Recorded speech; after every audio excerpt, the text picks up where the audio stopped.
Hey everybody, welcome to the latest Denny Artachi Show podcast. If I could just make a living interviewing positive, successful people, that would be something else.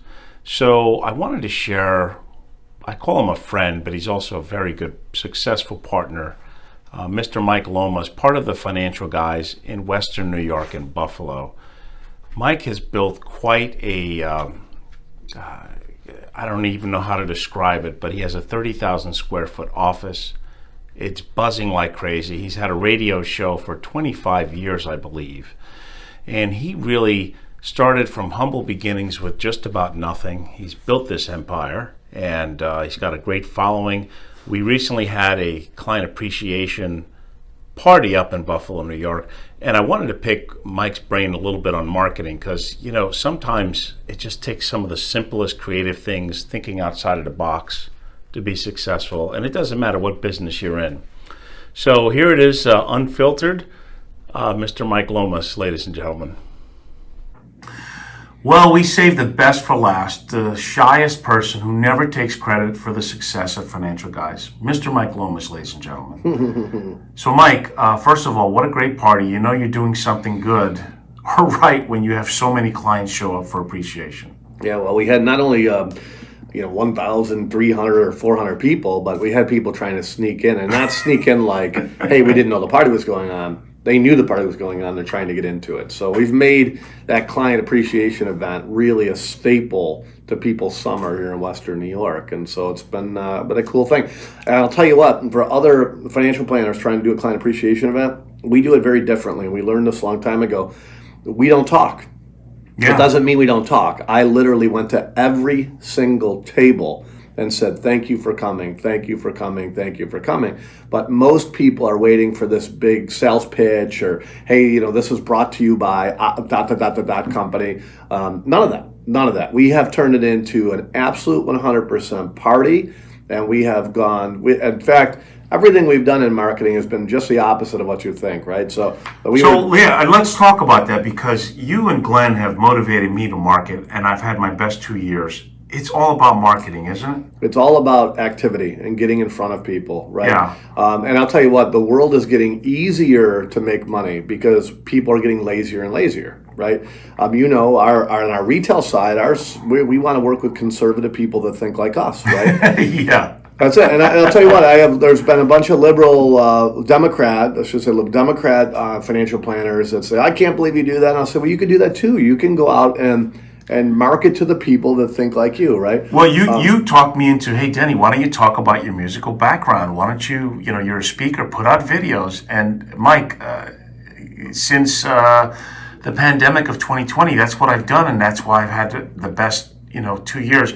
What's funny is you're giving people your message, right? I am giving my message, and I'm stepping up the activity. If people don't know what you do, how are they going to invest, right? And the best thing is I think you can be creative in marketing where you get people to come to you, and that's what you're doing, right? You're playing your music videos, and you're just saying, hey, look, my background was I played with Iron Butterfly and Three Dog Night. That's where I cut my teeth, and I made my name for myself. But then I got into money management, and I'm here. If you need my help, I'm here. And nobody does that. Nobody does that. Right. I'll use Western New York. We're sitting in Buffalo, New York right now. There will be nobody in the whole week. I'd be shocked if there's any other financial planner in the area doing a seminar, an online workshop. Nobody is saying, hey, here's my background on Facebook or YouTube, and saying, there's what I do, right? People think, oh my God, you're so lucky. You're an overnight success. They don't know the fact that you and Glenn would show up 6 o'clock in the morning most days. And 6 o'clock in the morning. We tried every marketing thing available, and everybody... You failed, right? Yeah, you found out what didn't work. Tons of times, but I'll tell you what, over the 20-something years, it's the same story, by the way. Yeah. It's the same exact story 26 years later as it was 26 years ago, which is seminars don't work. That stuff doesn't work. It's old. This doesn't work. Oh, by the way, I hear cold calling doesn't work. We have a whole cold calling department for our Medicare and our home and auto team. I know personally. Every day we get a new piece of business from cold calling. Listen, Mike, one of the most hilarious things that you've said in the past is people go, well, why would you, because we have a great culture. We share in everything. Why would you share in all your secrets? And you say, well, first of all, most advisors are lazy. They're not going to steal my clients, and they're not going to do what I tell them anyway. Yeah. So I freely just give it away for nothing. So it doesn't matter the industry, by the way. I've had a lot of people over the years say, boy, you're really lucky to get into the business you got into. Of course. I go, I wonder if I am. And they'll say, why? Well, look at, how successful you've been. I said, yeah, but I just always wonder, like, if we sold widgets or something, would we have been better off, right? But because the answer is, tell that to the bank. Look, you've got to have a great product. You've got to have a great product, and we believe, I believe in my heart that 100% our RIA, a registered investment advisory firm, independent solutions, models that range from conservative to aggressive, money managers like Paul Meeks, I think we've got the best product. I do. So, but on top of that, you've got to get that product out there, right? You've got to let people know you have that product. And whether it's a widget or financial planning stuff, if you've got the best tools available, but nobody knows about it, you're just not going to be So, successful. Mike, what do you say? Because obviously not many people have a 30,000 square foot building like you do, and the culture. And by the way, I already have my own office. It's conference room 1. You have the Trump room, and then you've got the Artachi room and the future radio room. So I'm going to hold you to that, okay? Every time I come back to Buffalo. Well, what do you say to the person, hey, you know what? I don't have the money and everything that you have. You have to think outside of the box in marketing, right? Easier than ever right now. Easier than Why? ever. How so? Well, because of things like Facebook, social media, right? I mean, just as an example, Facebook. I can't believe the amount of financial planners that don't have a Facebook page. I do.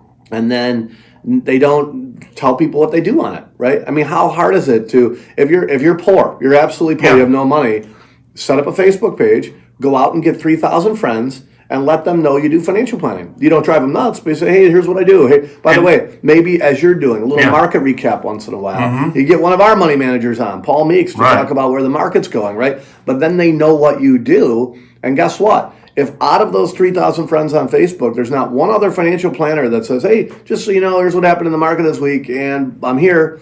Guess what? You're 2,999 people ahead of them saying, I think I'm going to pick up the phone and call Denny or Joe or Rick, right? So there's opportunities out there all over the place, but most people do this. They sit in front of the computer and look at the computer all day instead of actually going out and making stuff happen. The stuff that matters. Yes. Yeah. Activity. Well, you can also ask friends to like it and share. I have to tell you, Mike, since you and Glenn, I started this in the pandemic of 2020, and I haven't looked back since. I've had 2 record years, well, you did it. By the way, here's the other part of this. Not to cut you off, but I hear the BS of, well, I can't do it because there's a pandemic. I can't do it because there's a recession. I can't do it because of the minute I hear that garbage, I'm like, you can't. You just can't. You're not gonna. So I love Bryce Singer's 3 rules. There are 3 types of people. Only 3. Those who make things happen. Yeah. Those who make excuses for why they can't happen. And number 3, those who wonder what the heck happened. So you have to step outside of the box. You have to step, do the activity. Yeah. And be yourself. People do buy who you are and what your story is. I can't stress how important that is. We've been very blessed. Glenn and I we love politics, right? We love being involved in politics. We love, and so, our radio show is where money meets politics. Sure. And we have unequivocally, non-apologetically been right-wing conservatives, right? And people, was the first rule at the dinner table in business, don't talk politics, don't talk religion. We just blew that all out of the water. And I think you do talk politics. I think you do talk religion. And I think you talk about the stuff that makes you you, because that's who you're going to attract, right? People say all the time, 50% of the country, you're not going to get as clients. Okay, I'll take the other 50. I mean, isn't it funny? You can't manage everybody. Isn't it funny how people say it can't be done until it's done? Then they go, oh, well, I knew it could be done. It's like, well, why didn't you get up and do it yourself? But you got to have people that want to come in and talk to you, right? And if you can relate on other things, it's funny. I race cars for fun. I don't get out as much as I used to because I've got 2 daughters and stuff. But we've got a lot of other guys that race cars here that are clients. Why? It's because we're into that together. They can relate to that, right? People don't do business with you and Glenn and the whole outfit just because it's about money. There's a likability factor. There's things you have in common. There's trust issues. It takes a while to do that. So what you're stating for all those listening, it doesn't take a bunch of money, and don't listen to the naysayers because it's so funny how people think things can't be done when they haven't tried it. And you have, and Glenn have failed more times Yeah. than people think they could. Oh yeah, yeah. Well, you got to just keep going until you find something that works for you, right? But Yeah. again, most people don't show up at the starting line to try to do the race, right? They think they do. They got their license. Well, I think a lot of them start, but then they give up quickly. You Yes. see, it's almost like they're digging looking for diamonds or gold or Yeah. oil, and they stop a foot or two before they find it. Well, I think, and to our credit too, we picked up every crumb that was possible, and we're still doing that. You know? are. I opened up an account last week for a friend of mine's daughter, helped them out, $50 a month plan, right? I mean, and most people would say, "Are you crazy? You guys have got $1 billion here. What are you doing?" You have literally chased people in the parking lot for Oh, a yeah. $500 investment Yeah. because you want to take anybody and everybody. Yeah, everybody that fits our mold of thinking like us. Yes. Right? So it wasn't about money. It wasn't about, all right, well, I have to have $1 million account. It's got to be, hey, look at if I think I like those people and I think that they could work with our firm, let's get them in here, right? And because that led to other stuff. I mean, we've got $50 million accounts now that started out with $500 a month relationships. You just never know who knows who, right? And so, we've absolutely been, I think it's imperative that when opportunities sit on your desk, you go out and grab them, I think also what people don't understand about our culture, and I tell you, I think they'll be writing about us in the future. We have the Florida, we have Buffalo, we're all over the country. Too many advisors and people in life in general do not seek help.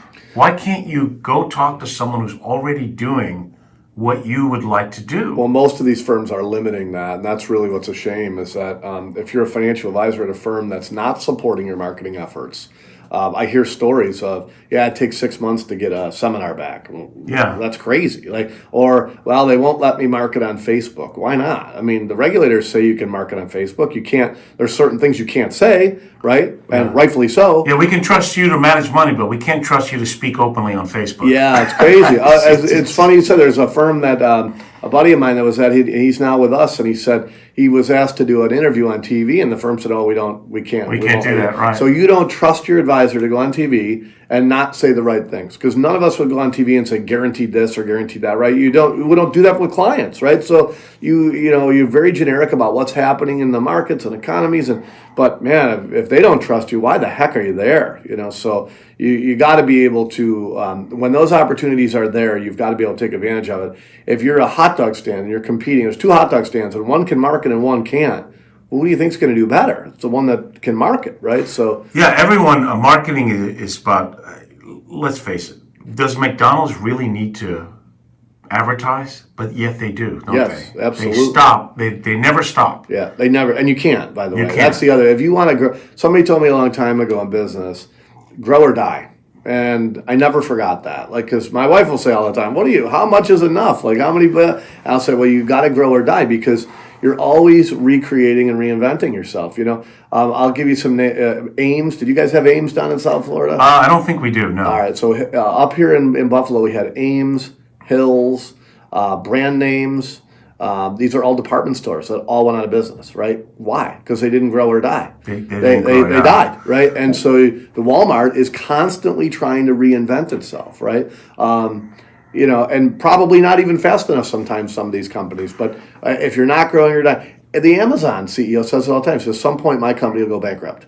and that's because probably long after he's gone, somebody's not going to grow. They're going to go, we're good. I have a somebody saying else that, is going to come around. I have a saying, what got us here won't get us there. Yeah. And I think the mindset, unfortunately, is most advisors do not realize it takes money to make money. You have to constantly be investing in your business. But taking the money factor out of it, you have to market every day. I think they call that prospecting. Yeah, you just do something, right? Do something. If a financial advisor did one thing a day, I don't care whether it was going on Facebook and trying to add friends or a podcast, you know. I mean, you're way more tech savvy than I am when it comes to podcasts. I don't know about that, my friend. But some of that stuff doesn't, what does it cost to take your iPhone and do a video and post it on YouTube and Facebook, right? Not much at all. Not much at all. And here's what has happened, Mike. I am now, my fruits of labor, I've I'm focusing on centers of influence like CPA professionals and things. So people that have been watching me for the last year or two are saying, I've been checking you out. I think it's time that I'd like to speak with you. Yeah. Not knowing who is watching, but the only thing I can control is to always put content out there. The process. And be myself. Always I'm not trying to be anybody else. Always control the process, not the outcome, right? You can't control the outcome. You can't control it. You can do a seminar, and if you go in saying, I have to get 10 people here or to close, but if you control the process and you educate people, and you constantly educate people, that's the other thing. I have seen so many financial advisors try to sell stuff. It was funny. We gave this whole presentation at our last broker dealer, Next Financial, about doing seminars. Yeah. And we were very, very adamant about no products. If you're going to go up there and talk annuities or other stuff, because that's not what financial planning is about, right? Right. There's all these tools, but the tools for this person are not right for this person. And so if you're going to do that, and you're not going to talk homework, understanding risk tolerance, understanding your goals and objectives, using financial planning software to bring it all together, the tools are the last part. You're not going to be successful. But here's how you get people to the seminar about. So sure enough, at the next breakout we did, this gentleman comes up. He goes, "I tried your seminar. It didn't work." I said, "That's really." I said, "Can you do me a favor? Can you email me everything? Email me the invites and everything. Let me see what you did." Sure enough, first invite, I said there was an insurance company at the bottom. I said, "You have an insurance company here. Did the insurance company do the workshop with it?" "Well, yeah." I said, "Well, that's not what we talked about. Like you're talking about insurance products." "Well, we only talked about it a little bit." "Well, you talked about it. Like that's not the process we talked about." So you focus on the process, and that means educating people all the time. That's why your videos are great, right? Because you're educating people. You're not saying go buy this. You're saying I try and speak conceptually with the videos and concepts, and yes, the process because. Otherwise, what am I advertising? Hey, I'm the best annuity guy you're ever going to meet. Yeah. Come here. I have the best mousetrap. Yeah, everybody does that. Everyone does that, right. And so, but the marketing is so important and how you market it. But I think the takeaway here is the consistency. Consistency, doing stuff, and it's easier now than ever.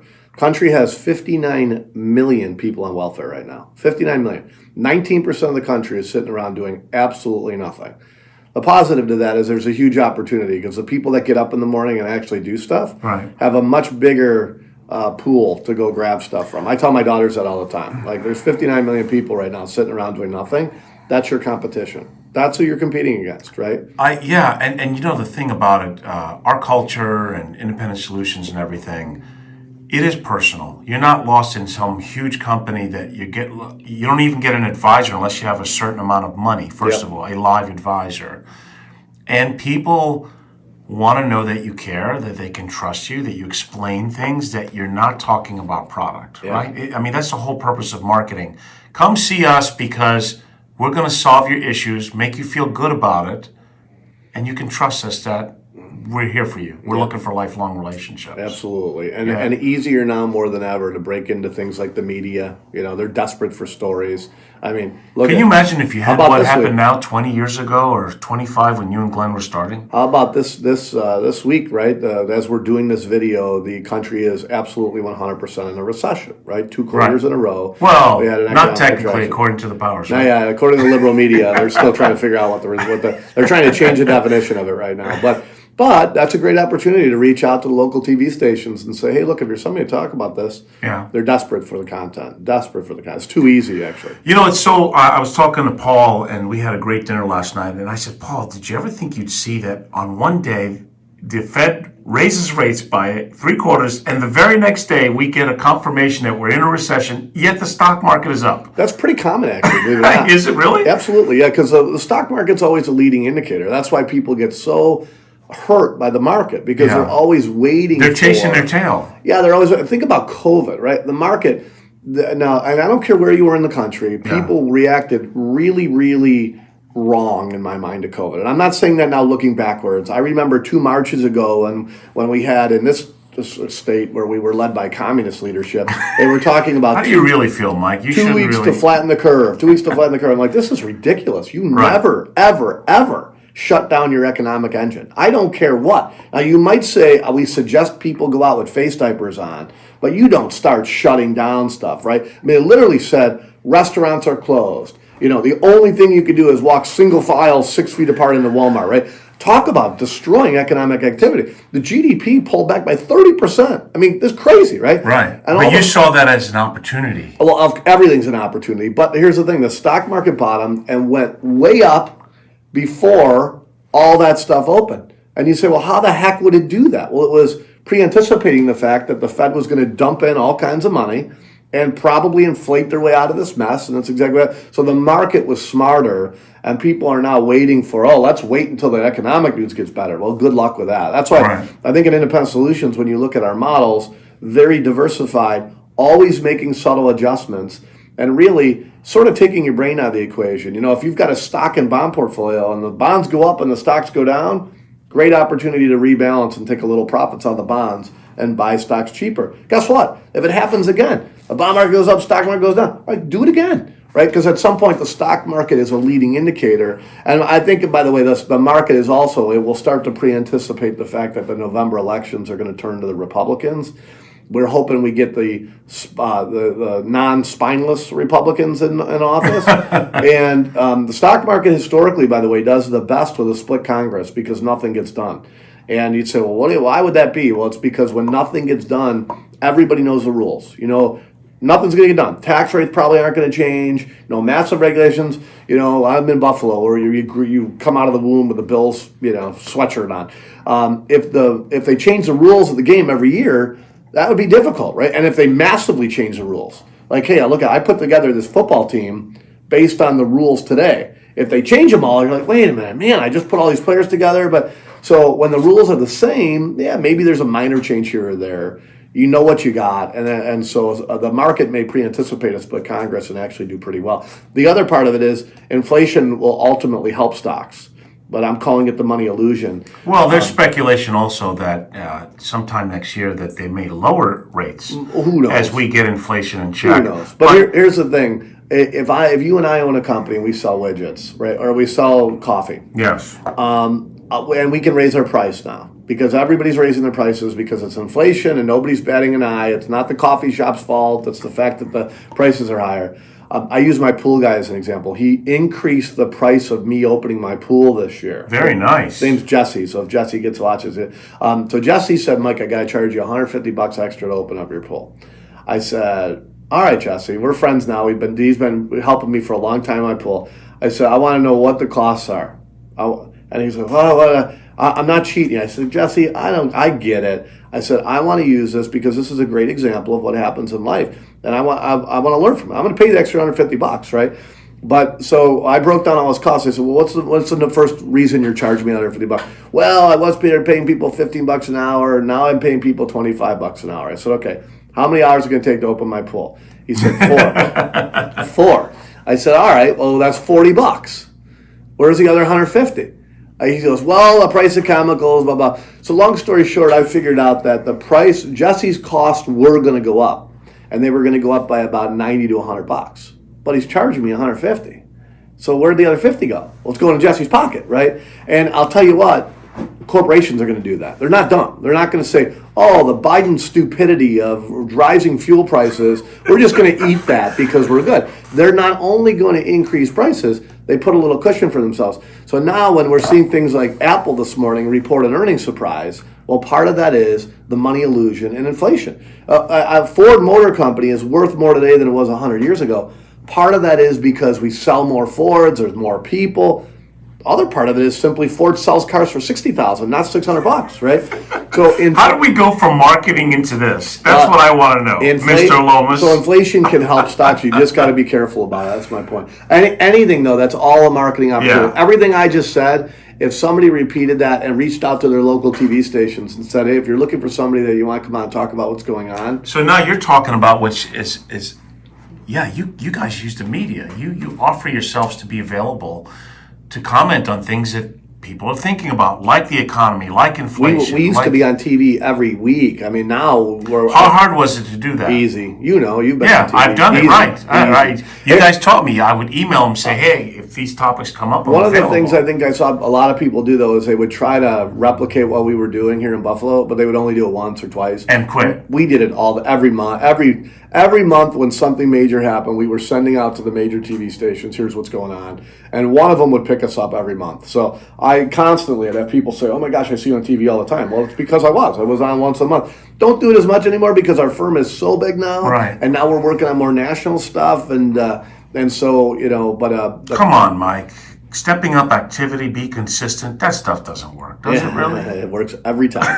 Get up in the morning and just do something. Do something besides staring at your computer, and you'll get clients every morning. I was sharing Monday through Friday. You're a financial advisor. Monday through Thursday, do one thing to try to get a client. Whether that's a YouTube video, whether that's adding to your Facebook. Right. If I had no money and I was starting out as a financial planner, the first thing I would do is make sure I had 20,000 Facebook friends. I'd be all day. Friend me, friend me, friend me, friend me, friend me, because 20,000 people, and once in a while I slip in a video of, hey, here's what's going on in the stock market. If you need my help, let me know. Here's what's happening, and the markets are great. Hey, don't get caught again. The markets are up. Just maybe make subtle adjustments before they go down again.